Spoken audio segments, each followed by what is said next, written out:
Salut à toi et bienvenue pour cette série de vidéos podcast consacrée à l'étude de naissance de certaines stars.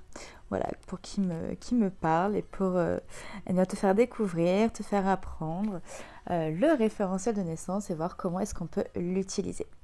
Aujourd'hui, j'ai décidé d'étudier le référentiel de naissance de Kenny Arcana, cette grande rappeuse française que j'adore tout particulièrement, autant pour sa personnalité que pour la puissance de ses textes. Alors, euh, il y a certains points clés qui m'ont vraiment parlé. Je vais commencer par la maison 5. La maison 5, c'est la maison des passages obligés, de tous les événements cycliques, répétitifs que la vie nous envoie pour nous faire grandir en conscience.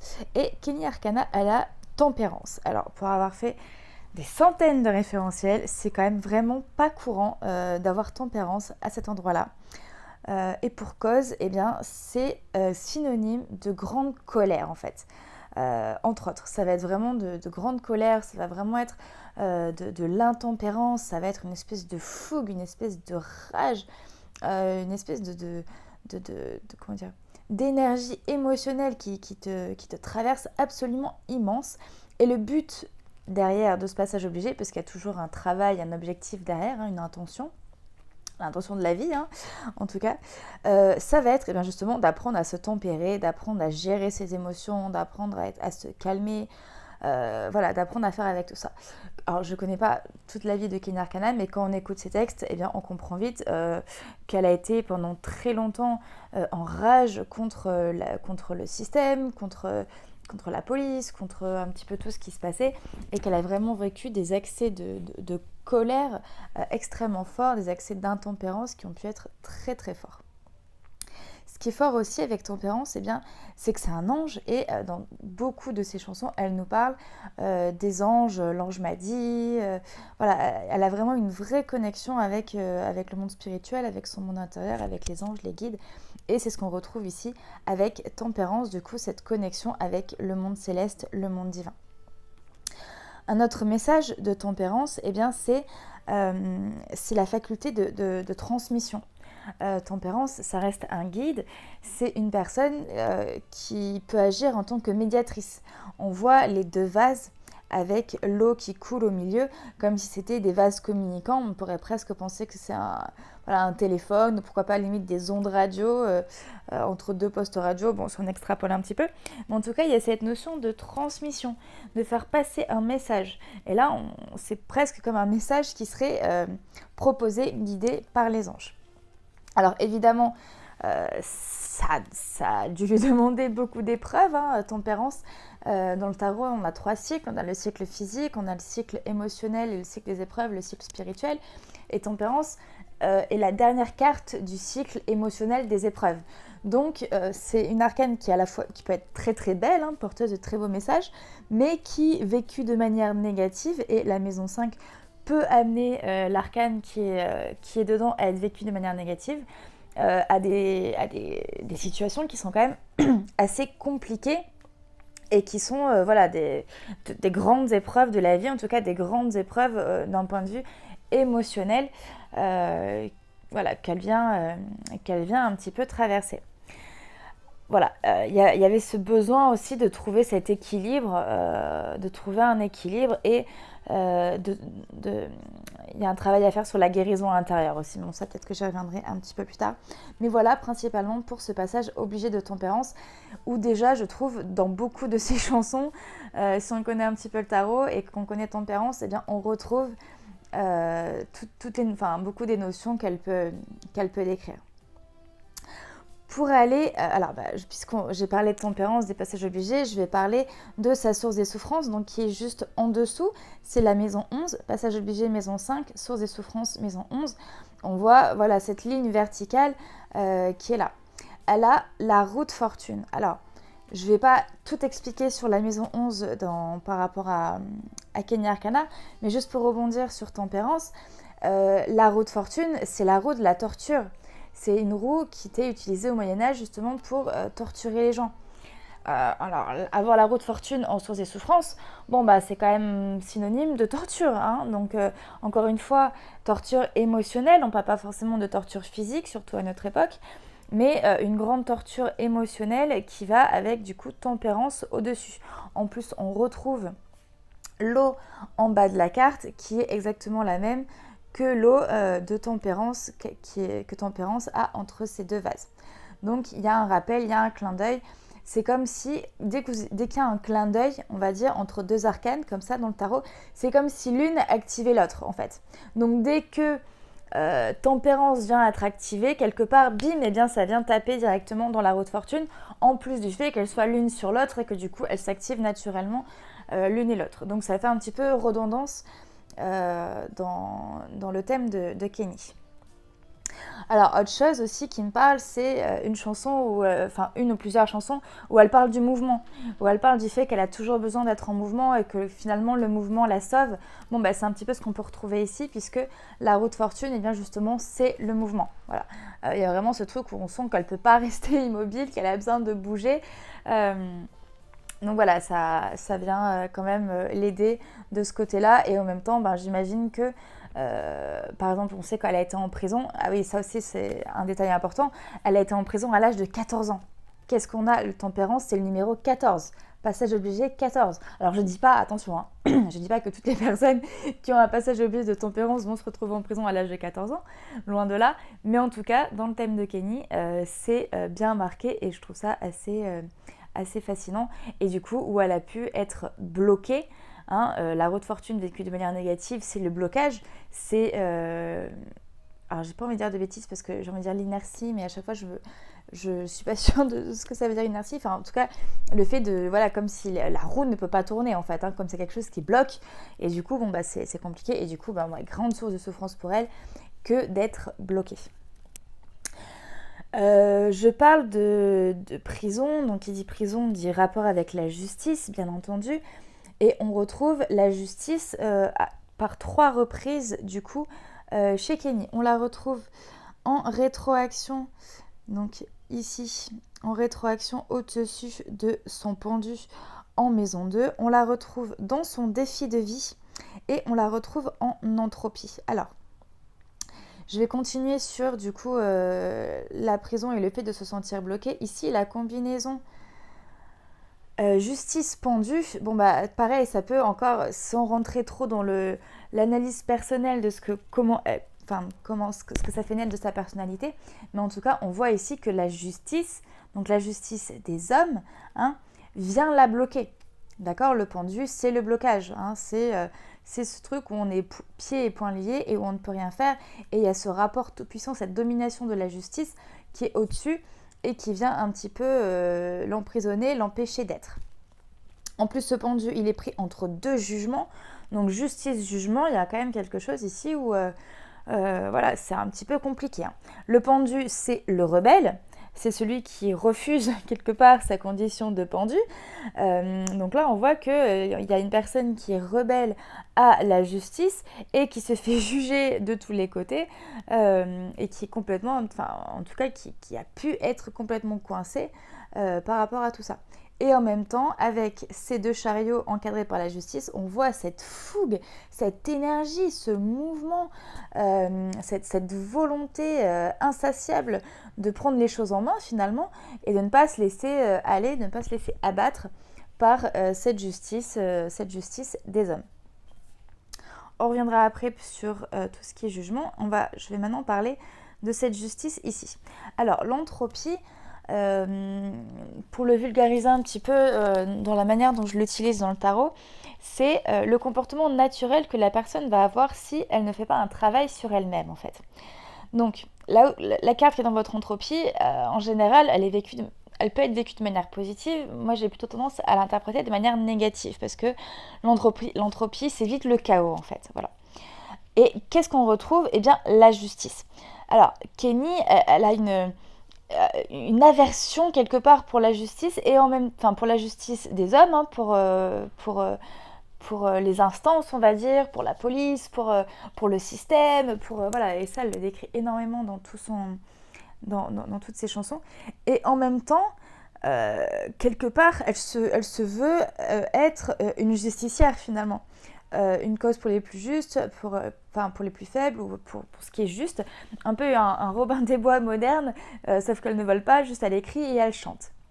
Donc en tout cas, il y a vraiment quelque chose qui est comme figé dans le marbre, dans cette position de justice, et on voit qu'elle ne lâche absolument rien dans ses positionnements, dans ce qu'elle veut, et elle voit beaucoup de choses en fait. La justice, elle a vraiment ce truc de... Elle voit les choses, elle les regarde droit dans les yeux, elle sait ce qu'il en est, elle réfléchit beaucoup, elle analyse beaucoup, mais aussi du coup, elle se prend énormément la tête, et voilà. Mais en tout cas, il y a vraiment ce rapport avec la justice. Fait intéressant, c'est vraiment pas toujours le cas, mais elle a tempérance en négantropie. Alors, il faut savoir donc, deux choses. S'il y a l'entropie, en opposé, il y a la négantropie. La négantropie, c'est le travail qu'on a à faire sur soi pour accéder à notre idéal accessible, la maison 12. Donc, c'est vraiment un petit peu le fil rouge qu'on va avoir dans notre vie et qui va nous aider si on travaille, si on utilise cet arcane avec nous, on va dire. Donc c'est pas forcément inné, mais on doit aller le chercher. Alors, deux faits intéressants, non seulement c'est la même carte que son passage obligé, donc quelque part la vie l'aide à se réaliser ou en tout cas à aller vers son accomplissement puisque le travail qu'elle a à faire, c'est des événements que la vie lui envoie. Mais en plus, fait particulier, sa négantropie est la carte directement opposée à son entropie. Pourquoi ? Parce que quand deux arcanes du tarot font 22, on appelle ça des arcanes miroirs, et à ce moment-là, c'est des arcanes opposés. Donc, quelque part, Kenny, naturellement, elle va avoir un comportement de justice, alors que ce qu'elle doit être, quelque part, ou enfin plutôt ce qu'elle doit développer, ce qu'elle doit travailler en elle, c'est l'opposé de la justice, à savoir tempérance. Donc, qu'est-ce qu'elle doit développer ? Elle doit développer la douceur, la compassion, l'empathie, le fait de mettre de l'eau dans son vin, le fait d'être dans la douceur, là où la justice peut être très dans la froideur, dans la rigueur, peut être très cassante, très rigide, très froide, très calculatrice, très perfectionniste. Tempérance, au contraire, c'est tout en rondeur, c'est tout en douceur, c'est tout en légèreté, c'est tout en bienveillance. Voilà, c'est vraiment une énergie qui est angélique. Et voilà, il y a vraiment ces grandes ailes derrière. Donc il y a vraiment c'est le pardon aussi pour moi, parce que c'est la fin du cycle des épreuves. Donc une fois qu'on arrive à la fin, il y a cette possibilité de pardonner en fait. Voilà, donc c'est le travail qu'elle a à faire et surtout aussi trouver une forme de tempérance en fait. Elle qui a quand même un caractère qui est très, très affirmé et très à fond on peut dire. Il y a ce truc de trouver une forme d'équilibre, de tempérance un petit peu à son caractère.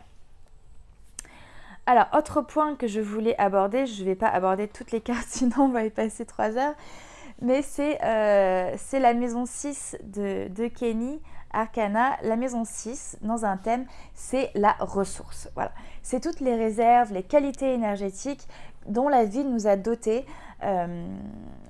pour réussir, mais...